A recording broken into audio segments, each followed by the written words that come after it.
दिया, 2 बज गए क्या? देखिए देवर जी आते ही होंगे। टीवी सीरियल्स की हर खबर देगा देश का देवर।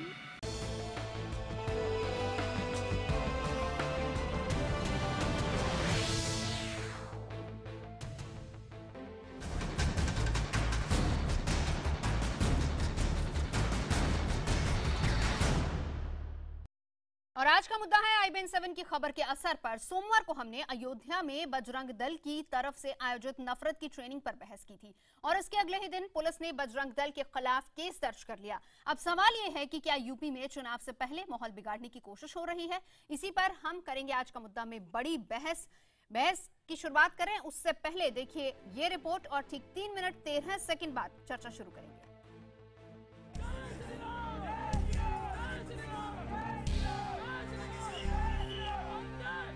IBN 7 पर ये तस्वीरें दिखाए जाने के एक दिन के अंदर ही बजरंग दल पर केस दर्ज हो गया।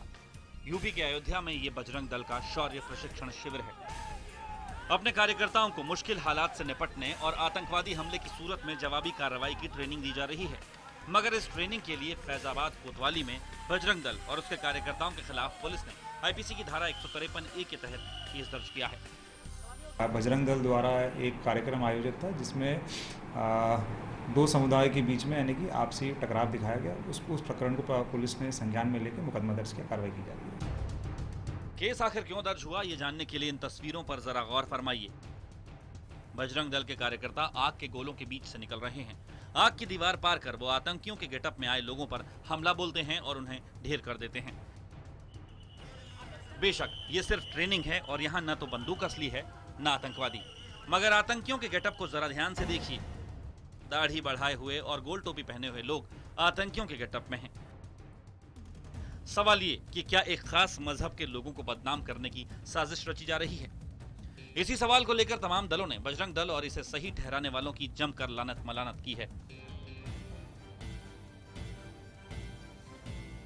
हिंसा को ग्रहण करने वाले लोग और समाज में सांप्रदायिक आधार पर, धार्मिक आधार पर द्वेष फैलाने वाले जो संगठन हैं, इनको तो इनके ऊपर तो सख्ती करना बहुत आवश्यक है और इनके खिलाफ FIR थोड़ा देर से भी और पहले होनी चाहिए थी। ये दोनों ताकतें, समाजवादी पार्टी की सरकार और दूसरी तरफ वो लोग जो सांप्रदायिक ताकतें हैं, ये मिलीजुली नूरा कुश्ती लड़ रहे हैं और वो उत्तर प्रदेश का माहौल बिगाड़ना चाहते हैं। आपको बता दें कि यूपी के गवर्नर राम नाईक और बीजेपी ने बजरंग दल के इस ट्रेनिंग कैंप का समर्थन किया है। कल आप कहोगे कबड्डी को भी बैन कर दो, वो भी तो सेल्फ डिफेंस का ही है। इनको क्यों पेट में दर्द होता है कि हम अपने तंदुरुस्ती के लिए, शारीरिक तंदुरुस्ती के लिए ये सारी सेल्फ डिफेंस का करें? सवाल ये कि क्या उत्तर प्रदेश में हिंदुत्व की प्रयोगशाला चल रही है? क्या यूपी चुनाव को ध्यान में रखकर ये सब किया जा रहा है? वैसे ध्रुवीकरण की राजनीति का आरोप कांग्रेस नेता दिग्विजय सिंह पर भी लग रहा है। उन्होंने एक बार फिर बटला हाउस एनकाउंटर को फर्जी बताते हुए इसकी न्यायिक जांच की मांग की है। बटला हाउस एनकाउंटर पर मैं आज भी कायम हूं कि वो फेक एनकाउंटर था। उसकी जुडिशियल इंक्वायरी होना चाहिए, तो अब हो जाती है तो सारी बातें अपने आप खुल जाएंगी। वैसे एक तरफ इस मुद्दे पर जहां दिग्विजय सिंह बीजेपी के निशाने पर हैं, वहीं कांग्रेस में वो अलग थलग पड़े हुए हैं। बटला हाउस एनकाउंटर के वक्त गृह मंत्री रहे शिवराज पाटिल यही कह रहे हैं कि बटला हाउस एनकाउंटर सही था। सवाल ये है कि क्या चुनाव से पहले तमाम दल अपने अपने मुद्दे लेकर ध्रुवीकरण की कोशिश कर रहे हैं? Bureau report IBN 7।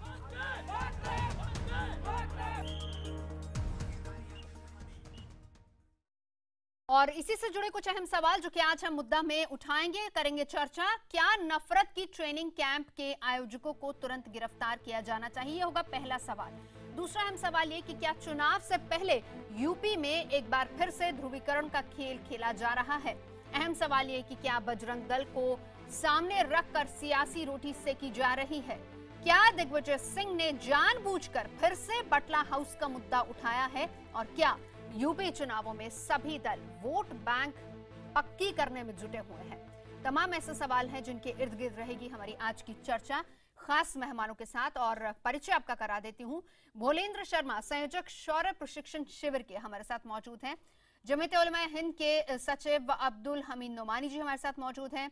IP Singh जी हैं नेता बीजेपी के, मुकेश नायक जी कांग्रेस की तरफ से प्रवक्ता हमारे साथ मौजूद हैं, पंखुड़ी पाठक प्रवक्ता समाजवादी पार्टी के हमारे साथ हैं, प्रोफेसर अवनीजेश अवस्थी संघ मामलों के जानकार हमारे साथ मौजूद हैं। सबसे पहला सवाल भोलेंद्र जी मेरा आप ही से है कि अब तो मुकदमा भी दर्ज हो गया, क्या अभी भी आप कहेंगे कि जो हुआ बिल्कुल सही हुआ वहां पर? आप शर्मा हटाइए, भोलेंद्र लिखिए केवल। चलिए माफी चाहूंगी, शर्मा हटा देंगे हम। भोलेंद्र जी क्या आप अभी भी कहेंगे, मुकदमा दर्ज होने के बाद भी कहेंगे कि जिस तरीके से उस शिविर का आयोजन किया गया वो सही था?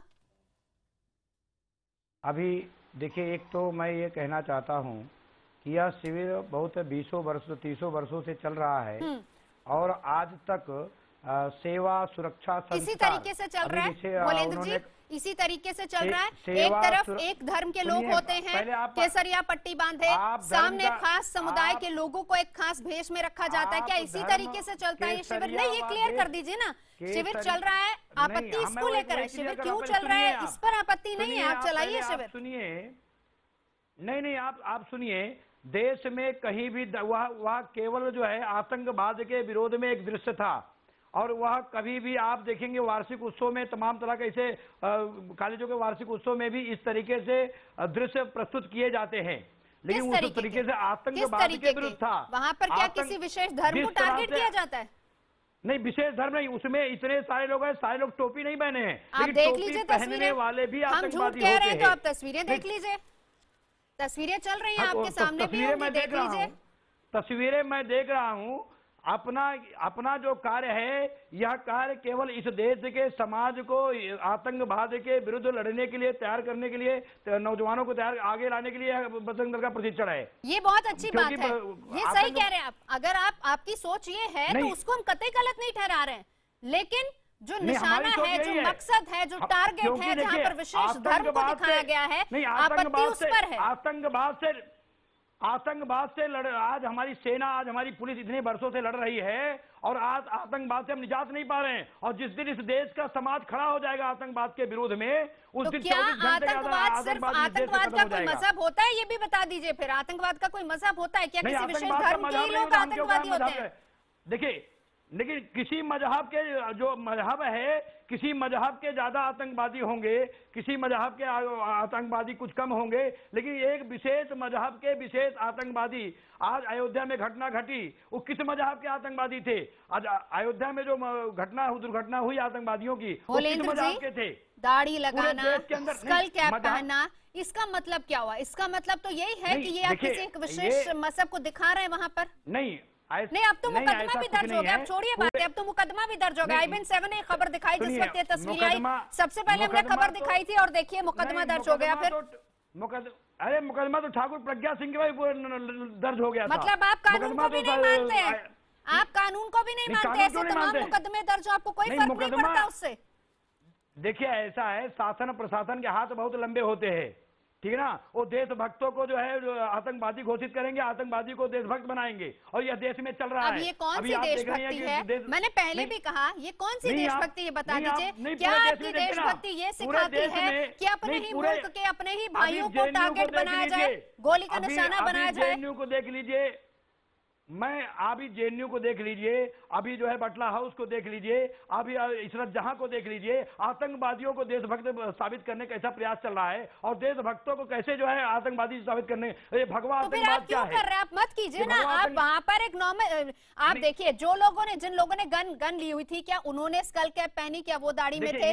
नहीं थे ना, नहीं थे ना, ठीक है, एयरगन मान लीजिए, एयरगन मान लीजिए, आप एयरगन से प्रशिक्षण दिया आप लोगों ने ना, एयरगन लीजिए। किसी वार्षिक उत्सव में, किसी आप कार्यक्रम में आप जो आतंकवाद के विरुद्ध में, तो कैसे नकली गन लोग प्रयोग करते हैं, कैसे उसको दृश्य दिखाते हैं? अब उस गन पे बहस मत कीजिए, एयरगन ले लीजिए, मान लिया मैंने, एयरगन ले लीजिए। आप ये बताइए कि जिन लोगों के हाथों में एयरगन थी, क्या उन्होंने स्कल कैप या फिर उनकी दाढ़ी बड़ी हुई थी, क्या वो उस वेशभूषा में थे? आतंकवादियों के विरुद्ध था वो, यानी कि आतंकवादियों के विरुद्ध एक धर्म हो गया और आतंकवाद दूसरा धर्म हो गया।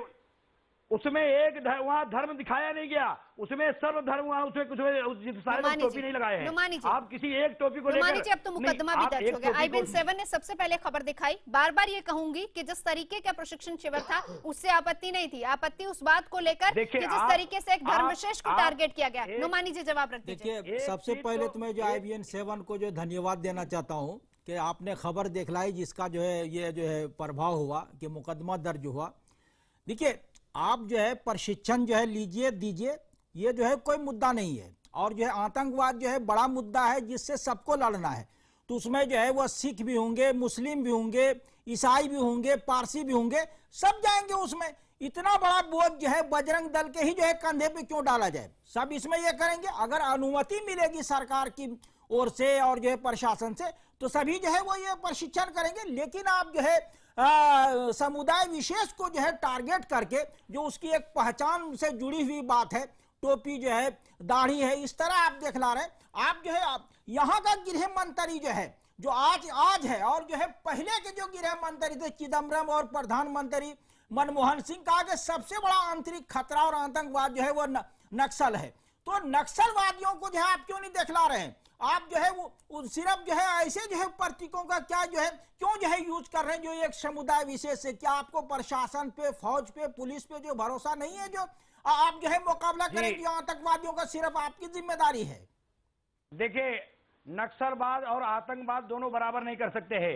बताइए, गृह मंत्री कह रहे हैं सबसे बड़ा आतंकवाद है, सबसे बड़ा आतंकवाद भारत के विरुद्ध है, हिंदुस्तान के विरुद्ध है, और नक्सलवाद हिंदुस्तान के विरुद्ध नहीं है। वो हिंदुस्तान, नक्सलवाद हिंदुस्तान के विरुद्ध नहीं है। पर इसको भूलेंद्र जी, क्या आपको पता है, क्या आप ये जानते हैं कि खुद सरकार भी ये मानती है सबसे बड़ा खतरा अगर हमारे घर में ही लड़ाई होती रहेगी तो हम कैसे बाहर के दुश्मन से लड़ेंगे? आप तो उसको मानते ही नहीं है। पार्लियामेंट को सुअर वाला कहते हैं। ठीक है, पंखुड़ी इंक्लूड करूंगी सबको। देश के कानून के विरुद्ध है, देश के संविधान के विरुद्ध है, लेकिन नक्सलवाद वह उनकी एक विशेष मांग है, उनकी एक विशेष वो है, वह देश के विरुद्ध वो नहीं लड़ रहे। बताइए, वो देश के विरुद्ध नहीं लड़ रहे। गृह मंत्री जो है, प्रधानमंत्री ये कह रहे हैं सबसे बड़ा आतंकवाद है और आप मानने के लिए तैयार अवनी जय जी, ये कैसी सोच है? नहीं, आतंकवाद को नक्सलवाद गृह युद्ध जो है वो हमारे लिए इतना बड़ा खतरा नहीं है, लेकिन अगर कोई बाहर से हमला करे तो वो ज्यादा खतरा। भूलेंद्र जी की इस सोच से आप सहमत हैं? कर रहा है, ये चुप होंगे तो मैं बोलूंगा। बोलिए बोलिए। वो पाकिस्तान हमला करेगा, अगर वह जो ठीक है भूलेंद्र जी, ठीक है, बाकी मेहमानों को इंक्लूड करने दीजिए। अवनी जय जी, मैं पंखुड़ी आ जाऊँ। ये कह रहा हूँ, नक्सलवाद हमारी आंतरिक समस्या है, अब उनको बोलने दीजिए, आप बोलिए। भोलेन जी की बात को समझिए। ये सवाल इस देश का जो नागरिक है, ये पूरा प्रशिक्षण उसके खिलाफ नहीं है। ये समूचा प्रशिक्षण उस ISIS के खिलाफ है जिसके आतंकवादी घुसपैठ करके यहाँ आ रहे हैं और सरेआम क्या कर रहे हैं उनके। आप एक बात, हाँ मैं बताता हूं ना, आपने जितने भी ISIS के आतंकवादियों का वीडियो देखा है, उनकी पहचान कैसी है?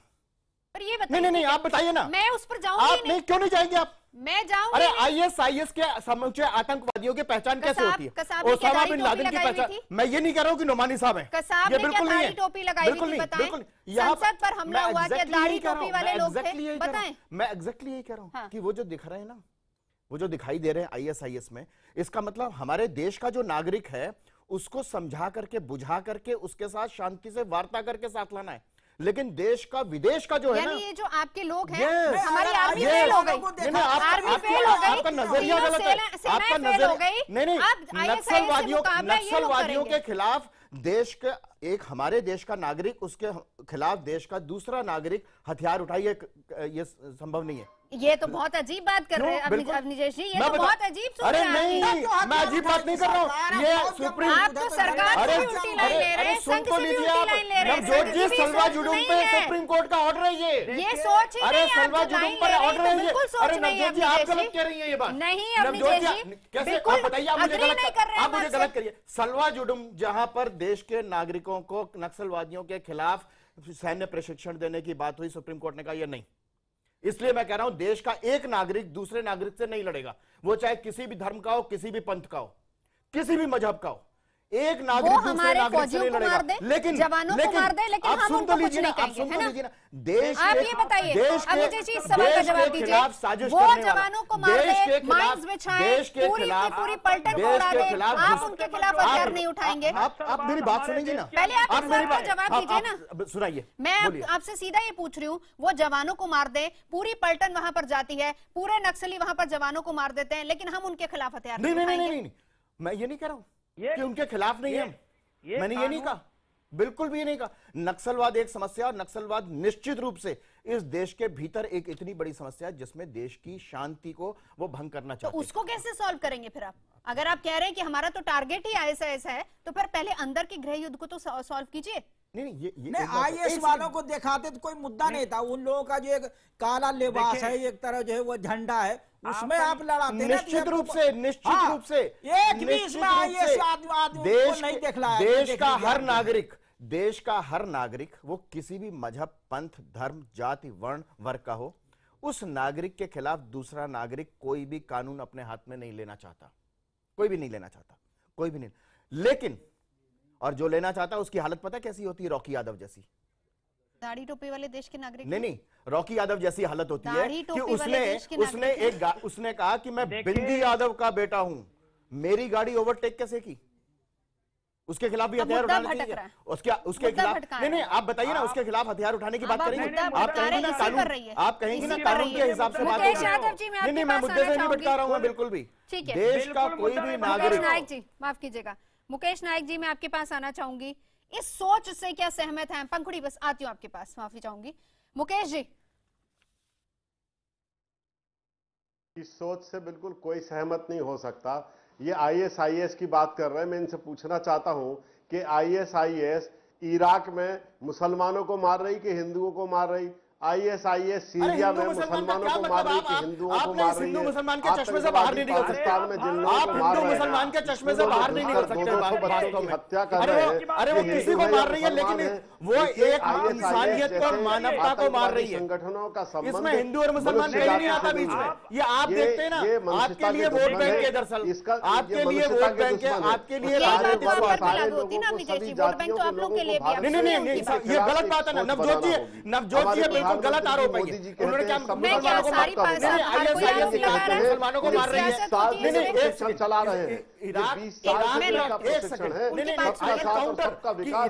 ISIS मुसलमानों को मार रही है, इसलिए खुश होना चाहिए वाले लोग हैं, इसलिए खुश होना चाहिए। नहीं, इसलिए खुश होना चाहिए। टोपी पहने, खुद की दाढ़ी है जिनकी, मतलब क्या कहेंगे? अगर पेशावर में बच्चों को मारा जाता है, उसमें भी हमारी संवेदनाएं जगती हैं। पाकिस्तान के नागरिक है वो। और जिस राज्यों में भी चुनाव होते हैं, वहां इस तरह का बखेड़ा और बवंडर ये खड़ा करते हैं। ये बिल्कुल सीमित सोच है, और जो प्रशिक्षण दिए जा रहे हैं, इनका उपयोग अपने देश में अशांति पैदा करने के लिए होगा, सांप्रदायिक गतिविधियों के लिए होगा, धर्म का विकृत स्वरूप लोगों के सामने रखने के लिए होगा। ये ओछे और घटिया हथकंडे, इनको आप बंद करना चाहिए। और मोदी जी से मैं अपील करता हूं कि वो अपने अनुसांगिक संगठनों को इन सब कामों के लिए रोकें।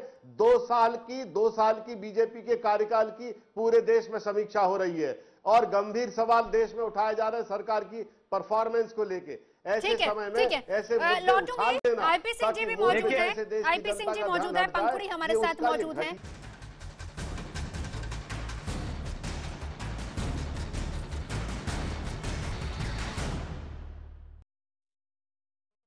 चर्चा हम कर रहे हैं इसी मुद्दे पर, लेकिन बड़ा सवाल यह भी है कि क्या यूपी चुनाव में सभी दल वोट बैंक पक्का करने में जुटे हुए हैं?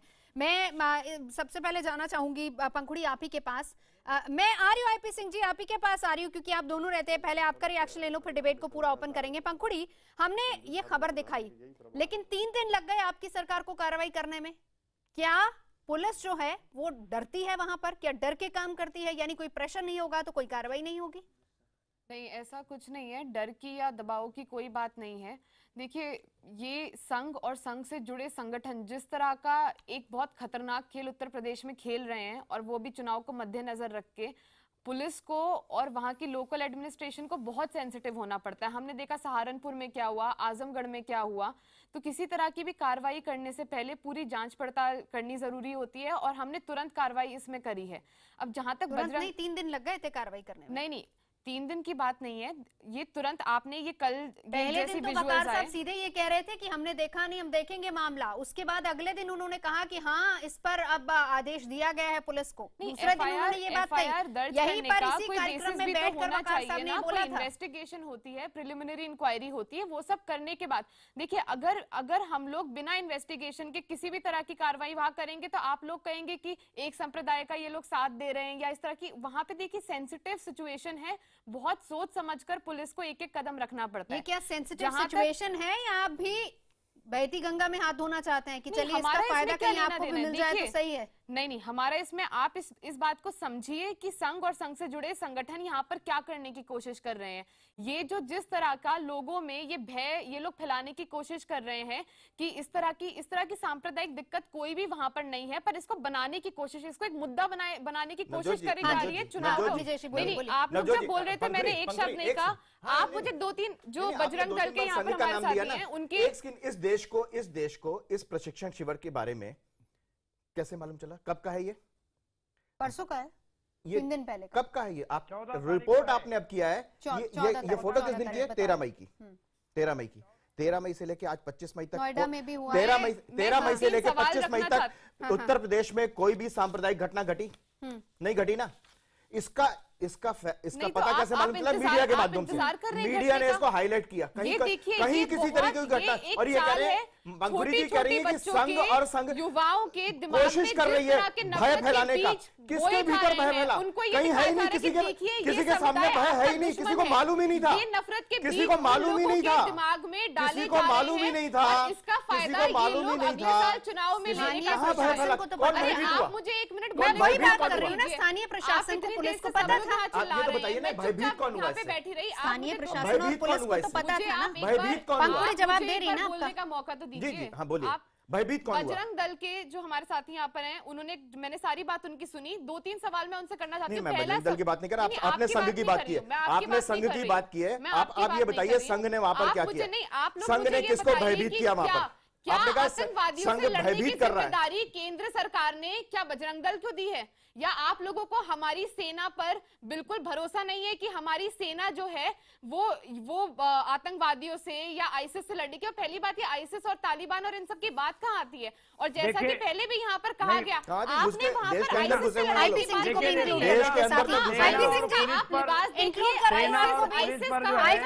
ढका होता है आईएसआईएस के लोग, काले रंग का लिबास पहनते हैं ऊपर से नीचे। जिस तरह का लिबास दिखाया गया वो एक धर्म विशेष को दिखाया गया और उनके खिलाफ नफरत फैलाने के लिए उनके ये आपकी राजनीतिक सोच है, ये आपकी राय है, ये राजनीतिक पूर्वग्रह आपका। ये आपकी राय है। बिल्कुल बिल्कुल बिल्कुल बिल्कुल बिल्कुल आप गलत बात कर रही हैं, आप गलत बात कर रही हैं, आप गलत बात कर रही हैं। बिल्कुल अभी कांग्रेस के मुकेश नायक ने कहा बहुत बड़ी बात कही है कि मुजफ्फरनगर से जो फायदा उठाया उसी तरह की सियासत बीजेपी करना चाहती है उत्तर प्रदेश में। आईपी सिंह जी जवाब रख दीजिए।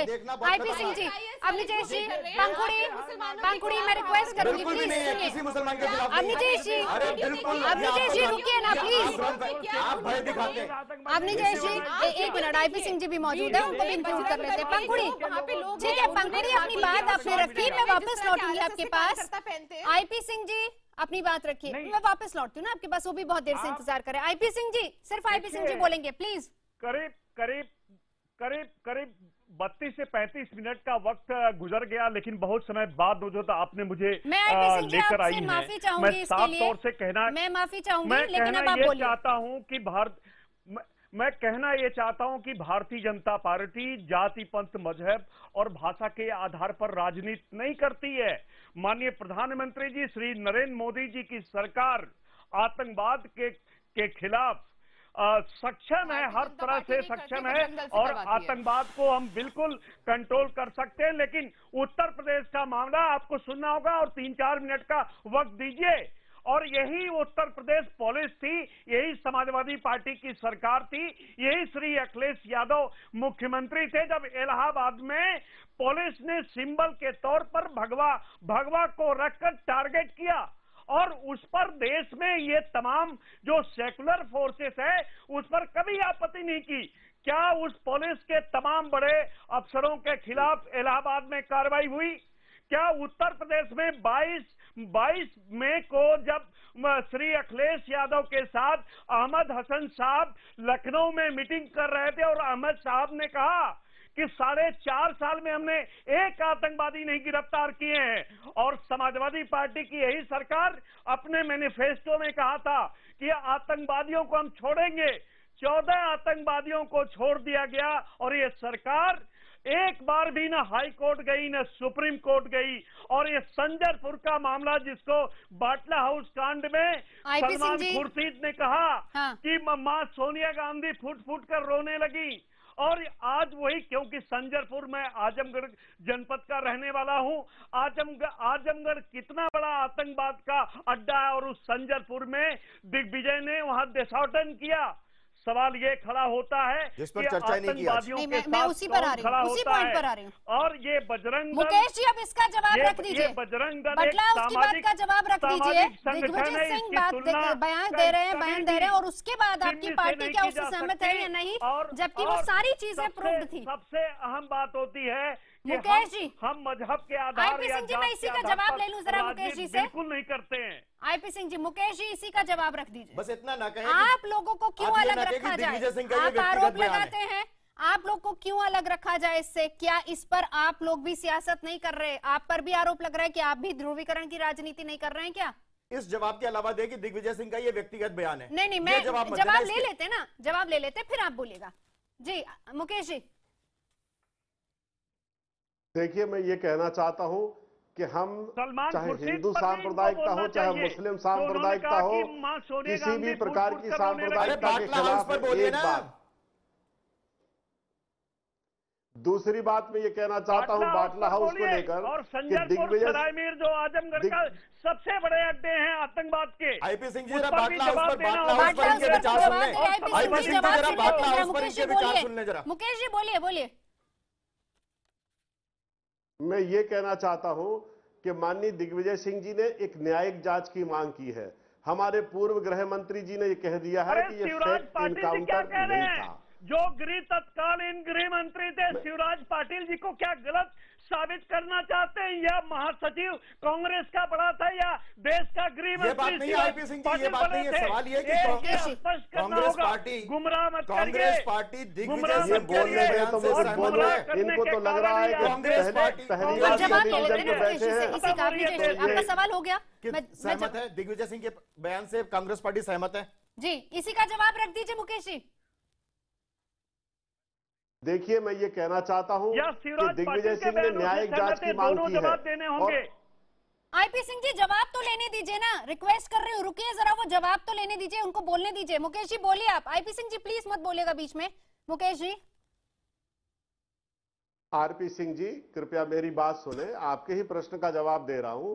आप ये न सोचे कि दोबारा टेलीविजन पर बैठने नहीं मिलेगा आपको, आज ही सब बोल दें आप। मैं ये कहना चाह रहा हूँ कि हमारे पूर्व गृह मंत्री जी, शायद मैं आज आपको पहली बार देख रहा हूँ। आप अपनी जबान ठीक कर लीजिए। 7000 जवाब तो लेने दीजिए ना, जवाब तो लेने दीजिए। आप ऐसा जवाब नहीं ले रहे हैं। मुझे जवाब देने दीजिए। जवाब से बच रहे हैं कांग्रेस। ये जवाब दे आईपी सिंह जी, ये जवाब देने से बच रहे हैं। जवाब देने दीजिए।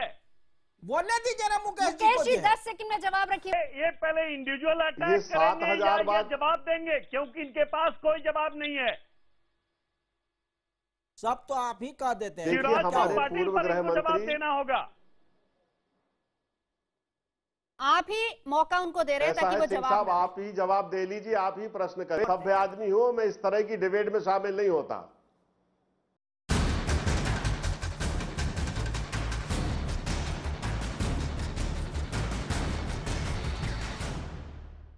तो मुद्दा में हम चर्चा कर रहे हैं, आरोप तमाम लगाए जाते हैं हर पार्टी पर, लेकिन असल मुद्दा क्या है? असल ये है कि क्या मुस्लिम सियासत का शिकार है? नुमानी जी, मैं आप ही से जानना चाहूंगी, क्यों मुस्लिम एक वोट बैंक बनकर महज रह जाता है, खासतौर पर यूपी की बात करें तो? देखिए, यहाँ जो है वो सब लोग जो है मुसलमानों को इस अंदाज में सामने लाते हैं कि वो रंग बिल्कुल जो है वो अलग बदल जाता है।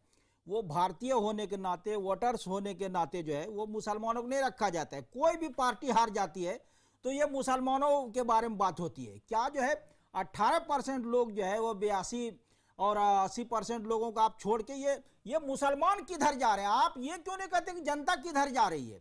हमेशा ये बहस होती है कि मुसलमान किधर जा रहा है, सपा की तरफ जा रहा है या जो है बसपा की तरफ जा रहा है या कांग्रेस की तरफ जा रहा है या जो बीजेपी की तरफ जा रहा है। ये मुद्दा क्यों बनता है? बल्कि ये देखना चाहिए कि भारतीय जनता जो किधर जा रही है।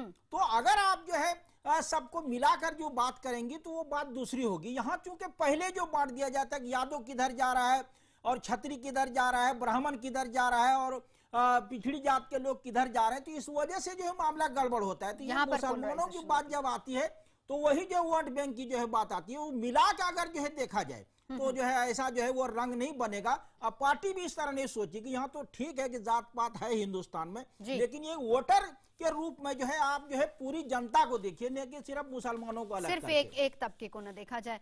मुकेश जी, मैं आपके पास आऊंगी। सवाल एक रह गया था, आपने जोशी ने एक सवाल आपसे किया था, वो सवाल अभी भी अधूरा है। सवाल यही था कि दिग्विजय सिंह ने जो कहा है, क्या पार्टी उससे सहमत है या नहीं? देखिए, पार्टी उस बयान से सहमत है जो हमारे पूर्व गृह मंत्री माननीय पाटिल जी ने दिया है। हाँ। उन्होंने कहा है कि जांच एजेंसियों ने जांच की है और उसमें ये निष्कर्ष आए हैं कि बटला हाउस फेक इनकाउंटर नहीं है। अब दिग्विजय सिंह जी ने ये कहा है कि इसकी न्यायिक जांच होना चाहिए, तो न्यायिक जांच करा ले या मना कर दे कि न्यायिक जांच की आवश्यकता नहीं है। क्यों उसकी जरूरत क्या? क्या वो पार्टी लाइन से अलग होकर कह रहे हैं? इसका मतलब वो सहमत नहीं है। क्यों नहीं कराया?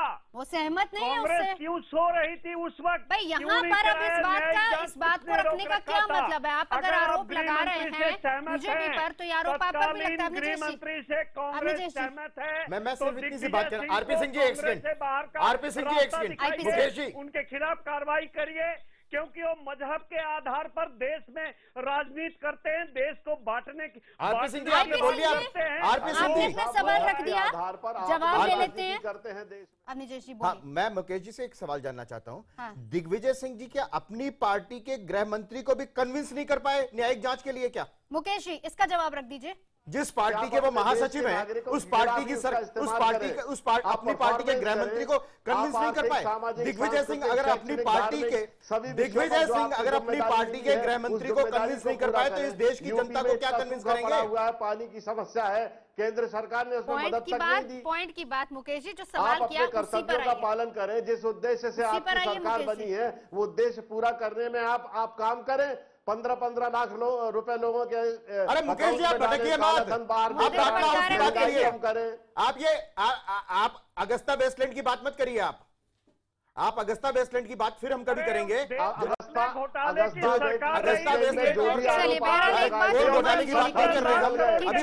चुनाव होते हैं, ध्रुवीकरण पोलराइज करने की कोशिश होती है, जबकि वोटर को किसी जात में न देखकर एक वोटर के तौर पर देखा जाए और ये देखा जाए कि जनता किस तरफ जा रही है, किस पार्टी की तरफ जा रही है, न कि ये कि मुस्लिम या अपर कास्ट या लोअर कास्ट किधर जा रहे हैं। बहरहाल मुद्दा में अभी इतना है।